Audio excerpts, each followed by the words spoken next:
You ask Tiger to solve. This deals with linear equations with one unknown. The final result is p equals -7. Let's solve it step by step.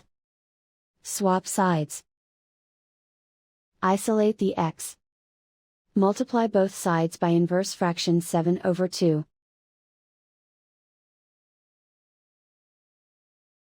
Group like terms. Multiply the coefficients. Simplify the fraction. Multiply the fractions. Simplify the arithmetic. And so the final result is p equals -7.